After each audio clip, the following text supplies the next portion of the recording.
Good morning and welcome to Dawn on Vostv. My name is Dan Nessie Isimeka, and today we're going to be looking at some of the headlines making a couple of our national dailies today. We have three of them with us in the studio, and also we have Sri Ayodele of the Nigerian Tribune with us this morning to go through these dailies right here at VOS Studios. Good morning and welcome, Mr. Sri. Good morning, Dan.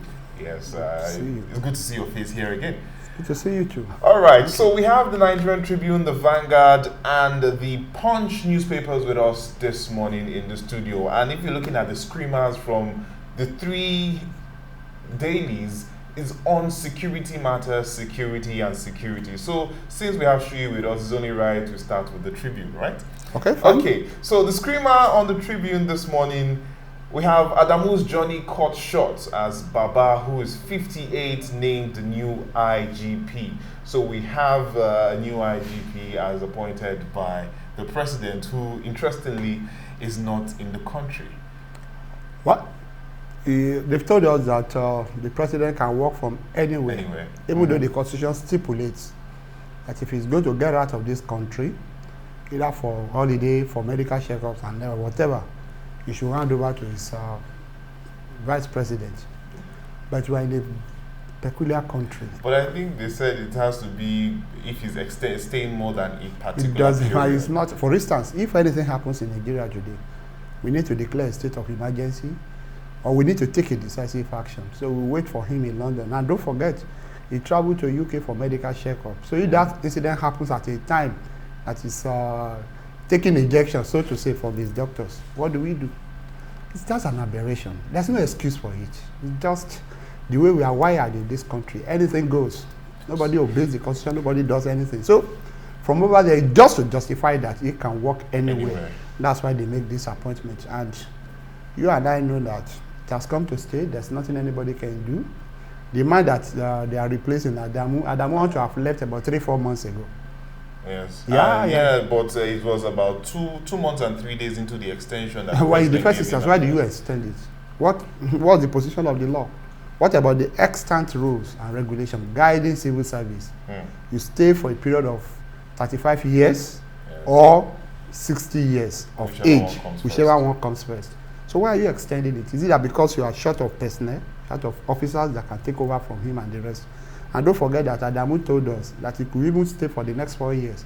And it happened before. This is not the first time. The service chiefs that were just eased out of office about a month ago, they stayed, some of them 2 years and the rest. And I was thinking, coming to that point now, does this mean that, okay, finally the president is listening to the call? He's not listening to anybody. It's not listening to anybody. We are still behaving like the proverbial monkeys or papas of Argentina. We've learned nothing, we've forgotten nothing. He did it with the service chiefs, he got away with it. He did it with Adamu, he got away with it. The truth of the matter is that no officer, no civil servant should stay a second longer than it is stipulated in the law. So, all right, so let's look at his profile a little bit now. The new acting IG of police, Usman Alkali Baba, born on the 1st of March 1963 in Yobe State, enlisted into the Nigerian police on the 15th of March 1988. Now, I don't know if March happens to be a good month for him because he was born in March, he was enlisted in March, and just towards the end of March he comes in as the... Well, maybe March or April, maybe it's lucky month. It's, okay. But his profile, what has his profile got? He has served as AIG in charge of Zone 5, 4, and 7, and also CP in the FCT and also in Delta State. Yeah, there's no doubt about the fact that for you to become IG or AIG or DIG, you must have garnered some levels of experience and the rest. The only problem we are having is that when you get into office, what do you do? And I think our focus as Nigerians should now be to set a new agenda for this new IGP. Okay. What are the things we want? Actually, we want. Yeah, fine. We've had the centralized policing system for a very long time. It is high time we started looking at getting the people involved, community policing. Can we begin to have the state police? The way we are setting up vigilantes all over the place and everything. And we said it here, I think last week, we debated it.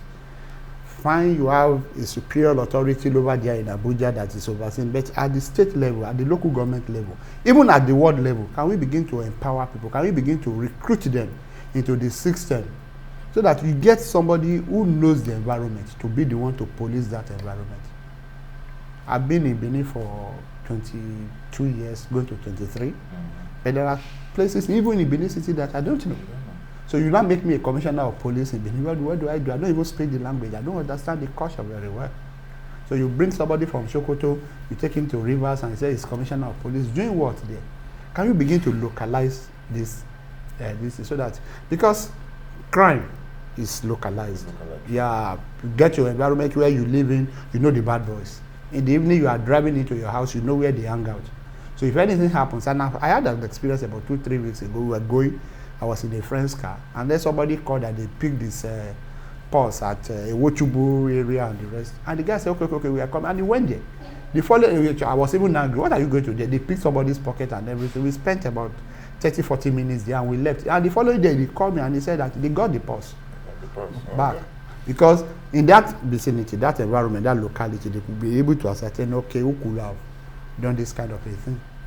So we should begin to set agenda for. So looking at his master's degree in 1997 in public administration and also the places he has served, do you think he has the required knowledge to be able to handle the current security challenges in the country? Well, he has been in the system. Yes. And so he knows, he was in some 5 years in Benin. Yes. Okay. Likewise, the Delta. This Adamu that just left. Yes, so he was also so 5 years. I know that rising to that kind of level in the police force, he must have the experience and everything. But the point is that, what is the thinking of the appointing authority? What exactly do you want him to do? Because yes, it's the IGP, but you have a commander-in-chief. You have a chain of command like that from the National Security Advisor down to them. So it depends on the thing. You know, these guys, all these either ministers, IGP, chief of staff, and they cannot perform beyond or above the thinking, the orientation of the man appointing them. Okay. So is he going to have a free hand? Is he going to have a free hand to do the job of policing the way it should be done? Those are the issues. And that's why I said initially that Nigerians should begin to set agenda for. Okay. We wish him all the best as he starts. We wish that, and let's see what happens. We want to see a crime-free society that will be good for every one of us. Before he turns 60. And I wish him well. I hope he will do well. All right, let's move quickly now from the Nigerian Tribune to the Vanguard. The screamer in the Vanguard: anarchy worsens in Imo, another police station burnt. We have a rider to that, detainees freed, 3 police vehicles burnt, and there is no hiding place for IPOB members, says the immediate past IGP. And he went on to say a couple of other things as well, and also Oshibanjo, the vice president, reacting here and there. This is within the space of 1 week happening in Imo State again, a second attack on police installations. Dan, I think Imo is in a very peculiar situation, and we should be paying attention not only to Imo, to the entire southeast. And I'm getting worried, especially about what is happening in Imo axis. Attack first one police station, then they went after the correctional facility, freed about 1,000, almost 2,000 inmates. And then at the time when the vice president was in town, when the outgone Inspector General of Police was in town, these guys also went ahead and attacked another police station. That is one. Then there's another claim. The former IGP said IPOB was responsible. IPOB issued a statement that we are not responsible. Then you said you should go after IPOB. I begin to think, in security circles, and when you are talking about banditries, militancy, and the rest, militant groups will want to claim, even at times, responsibility for happenings that they didn't have any hand in. But in this case, IPOB said, we are not responsible. And then, within less than 24 hours, you just came up to the conclusion that they were responsible for that attack. Now, you now need to ask yourself, which information did you have? How did you process it? Which intelligence? Are we that fast? Because this is the first time that it appears that the Nigerian security network will be able to come within 24 hours to tell you that we know the source of this crisis. So it's becoming a very big this issue. So that's why I said entire country should begin to pay attention to it. Just this morning, when I woke up this morning, I got something on the internet about a group in Ebonyi State raising alarm that those guys that were arrested responsible for the killing in those villages where they killed about 25 people have been released. That is in the southeast. Mm-hmm. The governor in Abia State became proactive, started imposing curfew. So we expect that entire southeast should be in a kind of a state of emergency, so to say. All the governors from Anambra to Abia to Enugu to Imo to Ebonyi State should be taking steps to ensure that what is happening in Imo is not replicated in other states. Because if the vice president was in town, the IGP was in town, and these guys could be that daring to go and attack another police station, it means that something bigger is fishing there, and then we should beam the searchlight on that. Could you also say now that there are possibly insiders or people within the system now that are actually giving out information? Because we've seen from time past that we get to find out, even from what even happened in Benin in the 90s, that there were some insiders within the security architecture that were giving out information just to achieve certain things. One cannot be categorical about that, but that can also not be ruled out. Like you rightly pointed out, in Delta State, about 2-3 years ago or so, they were arrested some kidnappers, and they discovered that the man that headed the anti-kidnapping squad was also part of the group. Mm-hmm. Iyamu that we are referring to during the Anini reign of terror here in Benin was indeed a deputy superintendent of police in charge of anti-robbery. He was involved. So you can't rule that one out. And that is Nigeria for you. You can't rule that one out. All the crises in the northeast, the northwest, and the rest, you must know that there are insiders. Military guys are going on operation. They will be ambushed by the same Boko Haram and the rest. Boko Haram is a ragtag group. No training, no nothing. How did they get all the information? So you can't rule out all the possibility of an insider's job and the rest. But I think the overall concern should be that why is this thing becoming a recurrent decimal? Why is it that we have not been able to address it?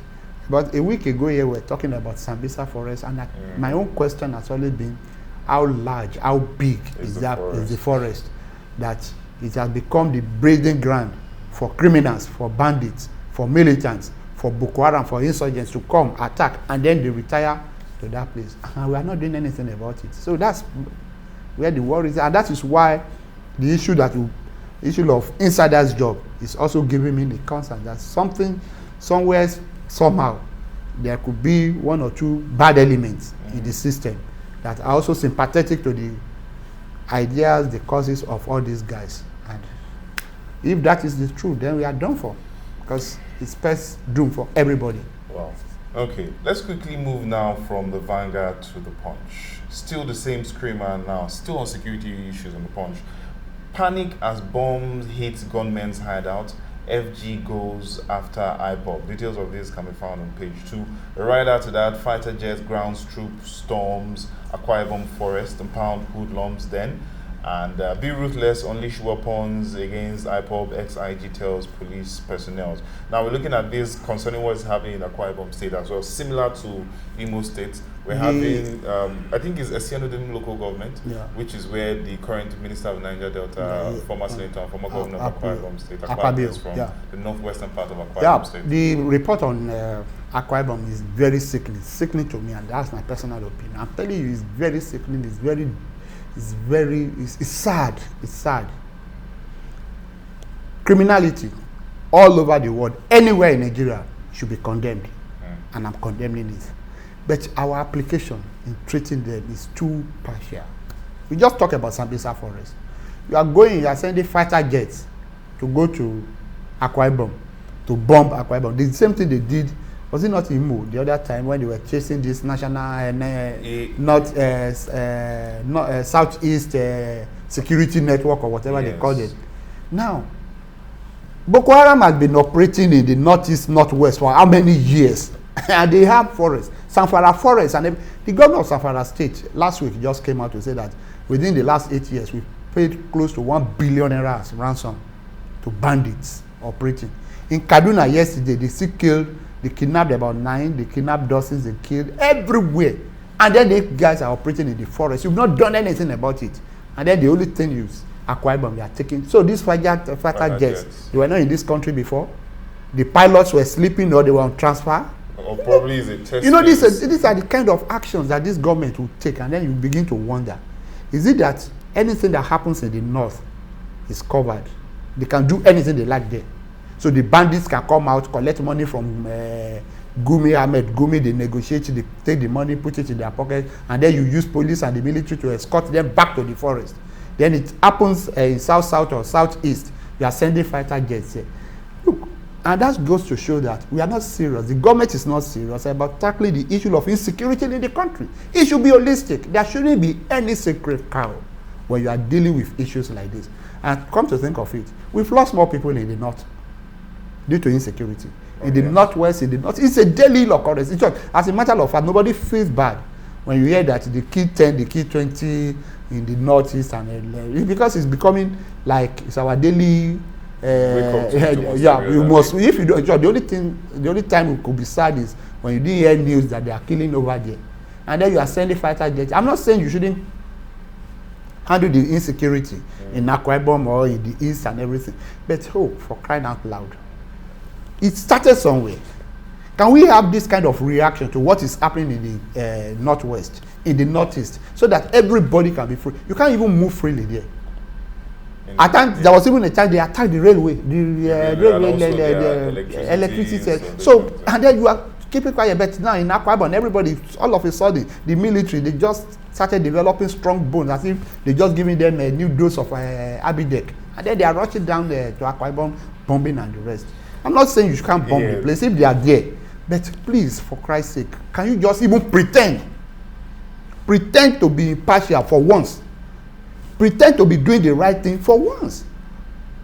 So if I can say this now, if I can infer this from what you've been saying, if the issue of Boko Haram was dealt with head on when it started, we might not be experiencing all these pockets of. We have an experience. When this nonsense started in Odi during the reign of General Olusegun Obasanjo, what did he do? He gave them time. He said, give me this produce policemen that you kidnapped, bring them to me, I want to see them. And when the ultimatum expired, the man moved him. Have you ever heard that, Odi? Have you ever tried that kind of nonsense there? That is exactly the point. When this thing started, if you had dealt with it decisively in the northeast, you've made examples from here and there, no other person will do it. Because it's thriving in the north. That's why somebody else wants to thrive it down south or south or southeast and everything. Because the government has not done what it's expected to do. Fine. These are criminals. Criminals are criminals. There are no ways you don't use any euphemism to describe them. They are criminals. They kill people. They retire to the forest. You pay them. How can you sit down as a government and you begin to negotiate with terrorists? Because Boko Haram has been designated as a terrorist group by the United Nations, by America, by the Western world. And you know there's the activities, then you will sit down with them. They said, okay, these people, they've laid down their arms because they did amnesty for the Niger Delta militants. And there are two different things. The Niger Delta militants, even though the way they went about it was strong, but they were focused.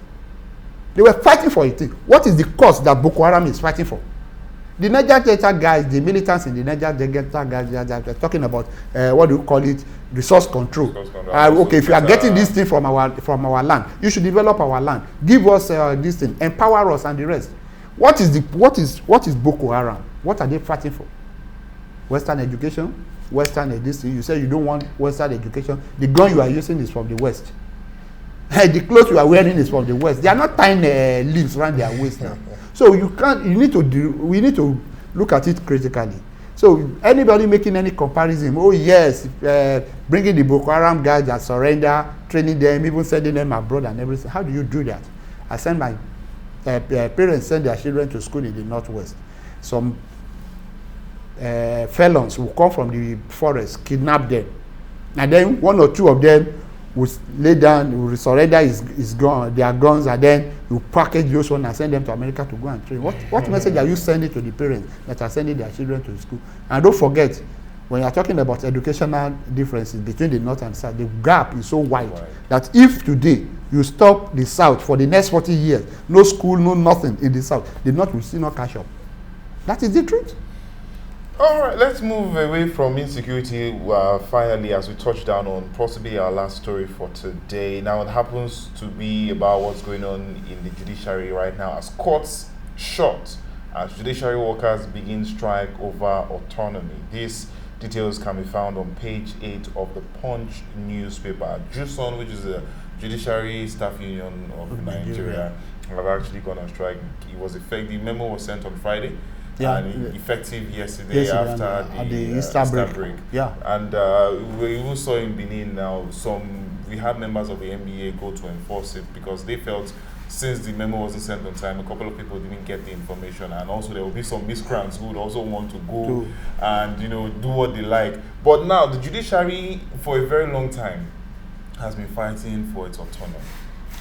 Well, why is when we talk like this, when you live in this country and you begin to hear this kind of a thing, you get it's God that is sustaining us. I'm telling you, there are 3 arms of government: the judiciary, the executive, and the legislature. The only one that is functioning is the executive. The remaining 2, the judiciary and the legislators, have already been buried completely.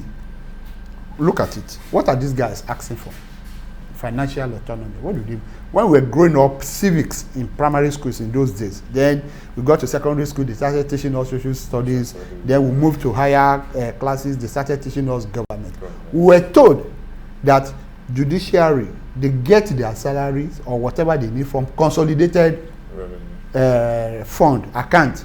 Consolidated fund means budget or no budget, these guys will be paid. What that translates to is that they have that kind of independence. So that how do you reconcile this? The judges in the state, they need cars. It's the governor of the state that will buy and distribute to them. Who controls them? He who gives you money controls you. And that is why just wait down. The independence of the judiciary is eroded. And once you take away the independence of the judiciary because they are financially emasculated, then every other thing is finished. So a governor can sit down somewhere and call the chief judge of the federation and said, okay, I'm sending Shuyi to your court. Please just help me arrange it. Give him at least nothing less than 5 years. And then before you know it, I'm on my way to Oko prison. That is exactly what you are doing.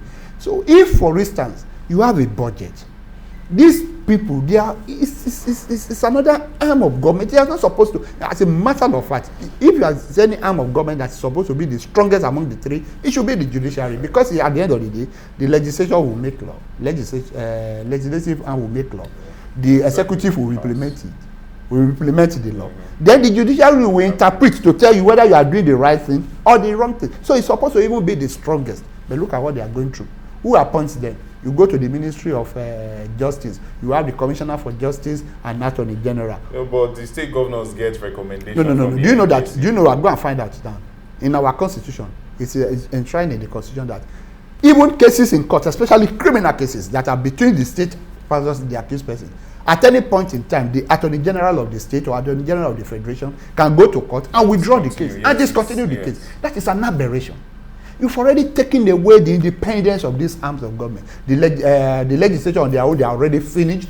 Because the thing, I think the reason why now there's a term for that, a legal term, but the Attorney General has that power because they institute the case. Look, let me tell you something. What happens with independent prosecutors? The late Chief Ganifa and he fought it up to the Supreme Court now over the Delegiwas. All these things we are talking about, these are the what do you call it now? Provisions that were inserted into the constitution to make the executive to become a monster. If you don't like it, because that is exactly what they are. They determine the budget. They determine what goes to the Ministry of Justice. They determine what goes to the judiciary. They determine how you are going to spend it. The chief judge of the chief judge of a state cannot sit down and say, "I want to renovate High Court 5 in Benin City," without passing through the Ministry of Justice. He must seek approval. So the man that is giving you the money. So for instance, if there are cases in court involving individuals and government, and a bold judge comes out to say, okay, this is the position of the law, and he gives a judgment against the government, what happens? You can stab the state judiciary or funds. So, and that is why in this present administration, One day we woke up and discovered that security agents were busting into judges' houses all over the federation. Oh, 16, yeah, 17, yeah. accusing them of look at the former chief judge, chief justice of the federation, Walter. No, how did he leave office? At the end of the day, the whole thing went to court and the man is exonerated. So this is we're in a very bad shape. We have a monster called executive at the ends of affairs, a big daddy. It's like the richest man in the community. So the time is short. As a matter of fact, if you give the executive opportunity, they will close the weather. They will, if they can control the air, they will make sure that okay, Dan doesn't like me, just release a little bit to him, and that's exactly what they are doing.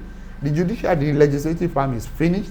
Everything they do, I mean, don't you see the way they reference, the way they worship governors all over? It's not only everywhere, every part of the country. So these guys that are going on strike, what they are asking for is that we don't want to come to the executive arm again, cap in hand, begging for funds to do things. Give us our own. We are a part of the government. When you prepare the budget and everything, as a matter of fact, the judiciary should be able to sit down, prepare its own budget. The legislative arm should be able to sit down, prepare its own budget. Executive will prepare its own budget. The only time where you marry it together is that because the executive is the one generating the money, to now say, okay, fine, what you are asking for here on this particular segment, we will not be able to provide it because this is the income coming in. And after that, when everybody takes its own share of the whole thing, and you manage it. Now, you set DSS, EFCC, after the judiciary, after the legislature. Who is setting against the executive? Who is taking them? So they are the only one that is corrupt. I don't understand. I just don't understand. They are still talking about autonomy for an independent arm of government in 2021. It's sad. Dan, it is sad. There's no other name to describe it.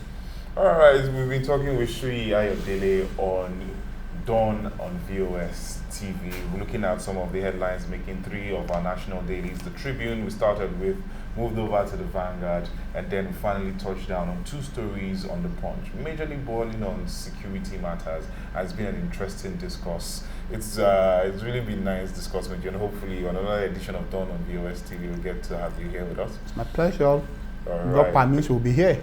Definitely, we will be here. So don't forget to subscribe to our YouTube channel, VOS TV News on YouTube. Facebook, Twitter, and Instagram is VOS Global Media. Until the next edition of Dawn on VOS TV, I am Dan Nessie Simeka. Thank you for watching and do have a lovely day.